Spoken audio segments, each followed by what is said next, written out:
नमस्कार मित्रांनो, तुमचं पीयू स्टोरी टेलर या चॅनलवर स्वागत आहे। जर तुम्ही आमच्या चॅनलवर नवीन असाल तर चॅनलला सबस्क्राइब करायचं विसरू नका आणि समोरचं बेल आयकॉन आहे त्याला प्रेस करून नोटिफिकेशन ऑल करायला विसरू नका। धन्यवाद। चला तर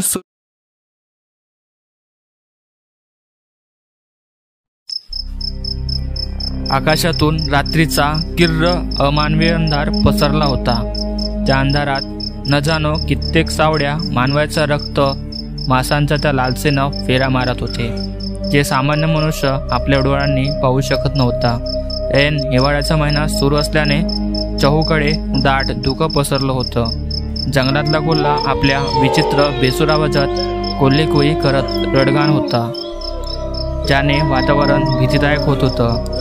मगाचपासून झाडावर बसवलेला तो अपशकुनी घुबड आपल्या विचित्र मोठमोठ्या वटारलेल्या डोरांनी रात्रीच्या या भयान वातावरणाचा पुरेपूर मनसोक्त आनंद घेत होता। अभद्रकूटचा जंगलातल्या सुनसान हायवेवरून एक मोठा कंटेनर असलेला ट्रक त्या दाट डोक्याला चिरत पुढे पुढे येत होता।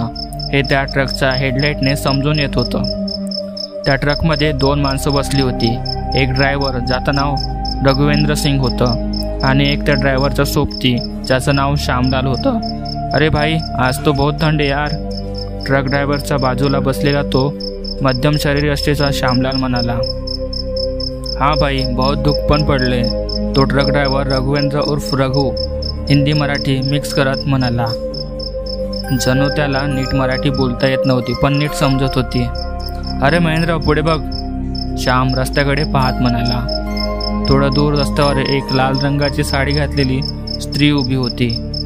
आई शपथ, एवढ्या थंडीत ही कोण, आणि एवढ्या वेळेला? आईला काय भूतभीत नाही ना? रघुने एक वेळ श्यामकडे तर कधी पुढे रस्त्यावर उभे असलेल्या त्या स्त्रीकडे पाहत हे वाक्य काढलं। ए रघु, तू डोक्यावर पडलाय का? गाडी थांबव गप, लिफ्ट देऊ बिचारीला, श्याम रघुवर खेकसत म्हणाला। अरे पण, रघु इतकेच म्हणाला असेल की तो श्यामने त्याचं वाक्य तोडलं व म्हणाला, तुला माझी शपथ रघुवेंद्र। या वाक्यासरशी रघुवेंद्रने ट्रकच्या स्त्रीच्या बाजूला थांबवली। अहो मॅडम, इतक्या रात्री कुठे निघालात? सोडू का आम्ही तुम्हाला? श्याम तिच्या शरीराकडे पाहत म्हणाला। तसं त्या खाली मान घातलेल्या स्त्रीने आपलं डोकं वर केलं आणि श्यामकडे हास्य करत पाहून म्हणाले, सोडाल मला? तिचा आवाज थोडा वेगळा होता, जसं की एक प्रकारे घसा खाकरून बोलत आहे। श्याम एकटक तिच्या चेहऱ्याकडे पाहत होता। तिचा चेहरा खूपच पांढराफट्ट होता, सामान्य माणसापेक्षा जास्तच पांढराफट्ट। सोडाल मला? पुन्हा त्या स्त्रीचा आवाज आला। श्यामचं लक्ष तिच्या शरीरावरून हटलं गेलं, म्हणजेच त्याची तंद्रभंग पावली।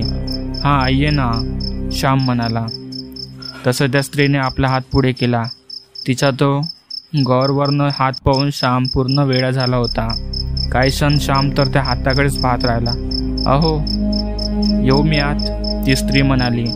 तसं श्याम पुन्हा आपल्या तंद्रीतून बाहेर आला व त्याने त्या स्त्रीचा हात आपल्या हातात घेतला। श्यामला त्या स्त्रीचा हात खूपच थंड जाणवला होता, पण त्याने त्या गोष्टीवर जास्त विचार केला नाही। लाल रंगाची साडी नेसलेली ती स्त्री श्यामच्या बाजूला बसली। तसं रघुवेंद्रने त्या स्त्रीकडे पाहिलं व आपली ट्रक चालू करत पुन्हा रस्त्यावर पळवायला सुरुवात केली। श्याम एकटक त्या स्त्रीकडे पाहत होता, परंतु तिचं लक्ष पूर्णतः पुढे होतं। बहन जी, आप इतनी रात को यहाँ क्या कर रही थी? रघुने हिंदी भाषेत प्रश्न विचारला। तसं त्या स्त्रीने रघुकडे पाहिलं। माझ्या मामा बहिणीचं लग्न होतं म्हणून आली होती मी। आता घरी जायला निघाली होते, पण वाटेतच माझी स्कूटी बिघडली। ती स्त्री आपल्या विचित्र आवाजात म्हणाली। बहन जी, मैंने आपकी स्कूटी नहीं देखी वहाँ। रघु ड्रायव्हिंग करत पुढे पाहत म्हणाला, परंतु त्याच्या या वाक्यावर त्या स्त्रीने कसलेही प्रत्युत्तर दिले नाही। तसं रघु पुन्हा म्हणाला, बहन जी, आपकी स्कूटी? ए रघुवेंद्र, गप्पा बसना यार, असेल त्यांची स्कूटी कुठेतरी। काय स्कूटी गोष्ट लावलंय, आपण सोडू त्यांना, श्याम थोडा रागवत म्हणाला। जी, तुमचं नाव काय आहे? श्याम त्या स्त्रीकडे पाहत म्हणाला। अनामिका नाव आहे माझं। अच्छा, तर मित्रांनो, त्या स्त्रीचं नाव अनामिका होतं। वाव, खूप छान नाव आहे। श्याम अनामिकाकडे पाहत म्हणाला। साला नौटंकी. त्याच्या वाक्यावर रघु मनातच म्हणाला, तसं तुम्ही त्या साडीमध्ये खूप छान दिसता. लग्न झाले तुमचं? श्याम अनामिकाकडे पाहत म्हणाला. हो झालंय. अनामिका इतकेच म्हणाली असेल तर तोच रघु जोरात हसू लागला. काय झोक झाला का? श्याम रघुकडे एक भोवई उंचावून पाहत म्हणाला. हो मग लय मोठा जोक झालाय. रघु पुन्हा हसत उच्चारला.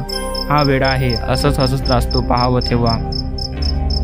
श्याम अनामिकाकडे पाहून कसतरीच हसत म्हणाला, परंतु तिचं लक्ष एकटक पुढे होतं. पांढऱ्या फट्ट चेहऱ्यावर शून्य भाव होते. परंतु श्यामच्या या वाक्यावर रघु मात्र रागाने आगबगुडा होत श्यामकडे पाहत होता. असाच कायचा वेळ निघून गेला असेल. तसं रघु पुन्हा म्हणाला, ओ बहन जी, एक बात तो आपको पूछी ही नहीं मैंने, आपको ड्रॉप कहाँ करना है जी? इथून 30-40 मिनिटातच माझ्या घरी येईल. अनामिका श्यामकडे पाहत म्हणाली. त्या ट्रकशिवाय जंगलात रस्त्यावर काहीही नव्हतं. अगदी निर्मनुष्य भाग होता तो. त्या निर्मनुष्य भागाला अंधाराने एका अजगरासारखी मिठी मारली होती, ज्याने तो जंगल आणि आजूबाजूचा परिसर भयान बसून येत होता. रातकिड्यांची किरकिर नेहमीप्रमाणे आजसुद्धा आपलं कर्तव्य पार पाडत होती. जसं जसं ट्रक पुढे जात होती न जाणे झाडांच्या फांद्या आपोआप का हलत होत्या. जणू कोणी सफेद रंगाचे कपडे घालून त्या झाडावर बसून झुलत आहे आणि वखवकलेल्या विचित्र नजरेने त्या ट्रककडे पाहत आहे. रघुवेंद्र आपल्या तंद्रीतच ट्रक चालवत होता की तोच ट्रकला एक हादरा बसला आणि त्याच वेळेस अनामिकाचा हात श्यामच्या हातावर पडला. श्यामने अनामिकाकडे पाहिलं. दोघांचीही नजरानजर झाली आणि अनामिका काही क्षण थोडी लाजली गेली. 5-10 मिनिटात नंतर ट्रकमध्ये काहीतरी प्रॉब्लेम झाला. तसं रघुवेंद्रने ट्रक थांबवली. काय रे, काय झालं? श्याम रघुकडे प्रश्नार्थक नजरेने पाहत म्हणाला. कुछ तरी प्रॉब्लेम झालाय, मी बघते. असं म्हणतच रघु खाली उतरला. श्यामने हलकेच अनामिकाकडे पाहिले. तसं त्याला एक झटकाच बसला, कारण समोरची सीट रिकामी होती. अरे ही कुठे गेली? श्याम स्वतःशीच म्हणाला व आजूबाजूला पाहू लागला. त्यातच त्याला थोडं दूर जंगलात उभी असलेली अनामिका दिसली, जी श्यामकडे लाडी कपणे हास्य करत होती. त्याला आपल्याकडे येण्याचा इशारा करत होती. अनामिकाच्या सभोवताली एक आभासी धूप पडलं होतं, जे एक अनाहूतपणाची चाहूल देत होतं. हे काहीतरी अपरिचित, अमानवीय, अमंगळ आहे, ज्यापासून तू दूर राहिलेलंच बरं. त्याच्या जवळ जरी गेलास तरी ते तुझ्या नडीचा घोट घ्यायला कमी पाहणार नाही. परंतु वासनेच्या अधीन गेलेल्या श्यामला या सर्वांची जणू काही घेणदेणं नव्हतंच. वासनेची नशा अशी काही मेंदूत भिनभिनली की श्यामच्या स्वतःवर कंट्रोलच नव्हता. ट्रकची पायरी उतरून तो खाली आला. त्या सरशी अंगाला थंडीची जाणीव होऊ लागली, पण ती थंडी वासनेपेक्षा कमी होती. आजूबाजूचे झाडझुडपं बाजूला, सारा श्याम जंगलात घुसला. लाल रंगाची साडी नेसून असलेली अनामिका त्याच्यापासून 20-22 पावलं इतकी लांब होती. तिच्या पुढे पुढे जाणाऱ्या पाठमोऱ्या आकृतीकडे श्याम लालसेनं पाहत होता. पण एक गोष्ट मात्र त्याच्या लक्षात येत नव्हती की अनामिकेच्या मागे चालता चालता तो जंगलाच्या मध्यभागी आला होता. एक प्रकारे महाभयंकर चकवा लागला होता त्याला, ज्या चकव्यातून सुटणं म्हणजे एकच मार्ग होय, मृत्यू. ए श्याम, जरा स्क्रूड्रायव्हरला ना. रघुवेंद्रने जोरात हे वाक्य उद्गारलं, परंतु त्याच्या या वाक्यावर ना श्याम आला आणि नाही त्याचं प्रत्युत्तर. ए श्याम्या, ए श्याम. रघुने पुन्हा श्यामला एक आवाज दिला, परंतु कसलेही प्रत्युत्तर येत नव्हते. साला काय घटिया इंसान आहे. श्यामला एक शिवीहाळसर रघुवेंद्र स्वतः स्क्रूड्रायव्हर आणण्यासाठी जावं लागला. ट्रकच्या दारावर पोचताच त्याने पुन्हा एक आवाज दिला व आत पाहिलं, पण आता तर कोणीच नव्हतं. दोन्ही सीटे रिकामी होते. यार, हे दोन्ही कुठे गायले? स्वतःशीच म्हणत त्याने स्क्रूड्रायव्हर हाती घेतला आणि निघून गेले. ए अनामिका जान, थांब ना, किती दूर घेऊन जातेस? कोणी नाही बघणार इथे. श्याम अनामिकाकडे विचित्र हातचा करत पाहत म्हणाला. त्याच्या या वाक्यासरशी अनामिका थांबली गेली. तसं श्यामच्या चेहऱ्यावर एक हास्य पसरलं व तुझ्याकडे जाऊ लागला. काय अनामिका जान इकडे बघ ना। श्यामने तिच्या खांद्यावर हात ठेवला व तिला पाठीमागून मिठी मारली। मिठी मारताच त्याच्या नाकातोंडात एक सडका वास गेला। वास सहन न झाल्याने त्याने तिला बाजूला ढकलून दिलं। शी, काय घाण वास येतोय, श्याम अनामिकाकडे पाहत म्हणला। त्याच्या वाक्यावर अनामिकाने वळून त्याच्याकडे पाहिलं। ज्या क्षणी श्यामने अनामिकाचा चेहरा पाहिला त्याच क्षणी श्यामच्या अंगावर एक सर्रकन काटा उभा राहिला। मगाशी पाहिलेल्या त्या सोजवळ रूपाने आता हिडीसपणाचं भयानक रूप घेतलं होतं। तिचा पूर्ण चेहरा भाजलेला होता व शरीर एखाद्या म्हातारीसारखं अशक्त झालं होतं। डोळे अंधारात चमकत पिवळे झाले होते, त्यात एक टिपका होता। हातापायाचे नख चेटकिनीसारखी वाढली होती, केस पांढऱ्या रंगाचे झाले होते आणि त्यासोबतच सफेद रंगाचे दात काळ्या रंगात परावर्तित झाले होते। त्या दातांमधून काळ्या रंगाचे विशिष्ट द्रव लाडेप्रमाणे बाहेर येत होतं। त्या भयानक पिशाचिनीने आपल्या फसव्या सुंदर रूपाचा मुखवटा काढून फेकून देत आपलं खरं रूप श्यामला दाखवून दिलं होतं। जे रूप पाहून ऐन थंडीत त्याला हे असलं आपल्या आकलन क्षमतेच्या बाहेरचं रूप पाहून घाम फुटायला लागला होता। शरीरातलं रक्त विसरण करणाऱ्या नसा टरारून फुगल्या होत्या। कोण आहेस तू? अनामिकाचं ते भयान हिडीस रूप पाहून त्याची वासना एका क्षणात उडून गेली होती। वासनेच्या जागी आता भीती उत्पन्न झाली होती। भीतीने जीव कासविस झाला होता। मला नाही ओळखलंस? एक भयानक खोल खर्जातला आवाज ऐकताच कानातले पडदे फाटावे असा। मी तीच अनामिका, तुझी जान, ये ना मला मिठीत घे। अनामिका आपले काळे दात दाखवत तोंडातून लाळ गाळत दोन्ही हात पुढे करत विचित्र गडगडाटी हास्य करत म्हणाली, ये। भयानक घोगऱ्या आवाजात ते पिशेच श्यामला म्हणाला आणि हलके हलके त्याच्या दिशेने पुढे येऊ लागला। हे नाही, माझ्या जवळ नको, श्यामने असं म्हणतच धाव घेतली। उठत धडपडत काट्याकुट्यातून तो धावत होता। पाठीमागे पाहायची त्याची हिंमत होत नव्हती। ते बेसूड कुरूपमय रूप पाहून मनात अक्षरशः धडकी भरली जात होती। हृदयामधून धडधड आवाज येत अंग घामाने भिजलं होतं। 10-15 मिनिटं धावल्यानंतर त्याला थोडं दूर रघुवेंद्र दिसला। तो त्याला शोधत होता। ए रघ्या, श्यामलालने रघुवेंद्रला जोरात हाक दिली। आवाज ऐकून रघुवेंद्रने त्याच्याकडे वळून पाहिला। अरे काय रे, कुठं होता तू? रघुवेंद्र म्हणाला। अरे बाबा, तू चल इथून, ट्रकमध्ये सांगतो तुला सर्व। श्याम व रघुवेंद्र ट्रकच्या दिशेने जाऊ लागले। 10-12 मिनिटं चालून झालं असतील की श्यामला हायवेवर एक मोठी कंटेनर असलेली ट्रक दिसली आणि दुसरं म्हणजे ड्रायव्हिंग सीटवर बसलेला रघुवेंद्र। हा रघु इथे आहे, मग हा कोण आहे? मनातच श्यामने एक गिरकी घेतली। मागे वळून पाहिलं, त्याच्या नजरेस खाली मान घालून एकटक जमिनीकडे पाहत असलेला रघुवेंद्र दिसला। पण सत्य हेच होतं की तो रघु नसून साक्षात शैतान होता। श्यामचा काळ आला होता।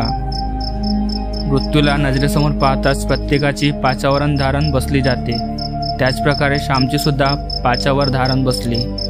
हातपाय भीतीने लटलट कापू लागले। भीतीने आवाज बसला गेला।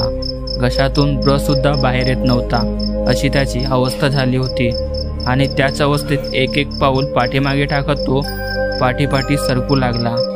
आणि इकडे त्या रघुरूपी पिशाचाने आपली मान वरवर करण्यास सुरुवात केली।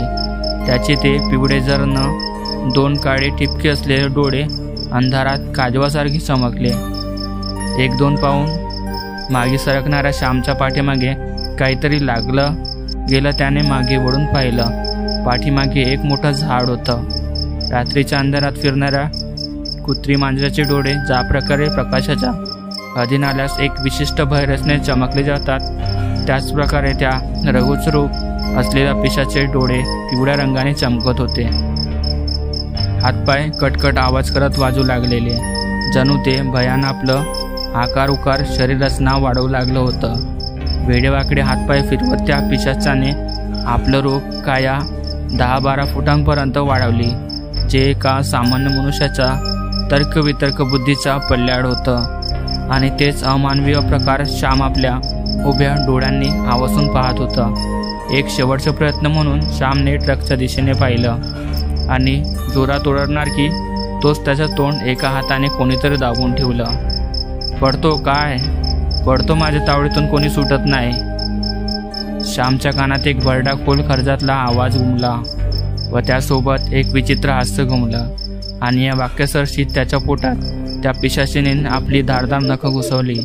त्यासरशी श्यामच्या नाकातोंडातून व घशामधून सुद्धा लाल रंगाचं जाड असं रक्त बाहेर येऊ लागलं. रक्ताचा न जाणे कित्येक चिलगांड्या उडाल्या गेल्या. वार इतका अतिशक्तिशाली होता की श्याम एका वारानेच मृत्युमुखी पडला.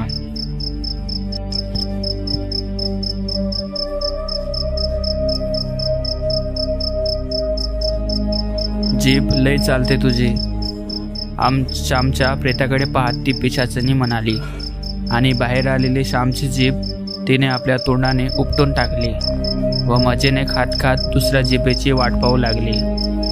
दुसरा दिवस, हायवे पोलीस स्टेशन. रघुवेंद्र आपल्या मित्राची मिसिंग केस घेऊन पोलीस स्टेशनमध्ये आला होता. तिथे त्याला एक विचित्रच माहिती मिळाली. साहेब, मेरा दोस्त मिसिंग झालाय हो, असं म्हणतच रघुने पुढे बसलेल्या त्या हवालदाराला सर्व हकीकत जशीच्या तशी वर्तवली. त्या हवालदाराने जास्त काही न बोलता एक फोटो रघुच्या समोर ठेवला व म्हणाला, ही भेटलेली का? हवालदाराच्या वाक्यावर रघुने तो फोटो आपल्या हाती घेतला व म्हणाला, हो साहेब, हीच ती वो. साली, साहेब सोडू नका याला.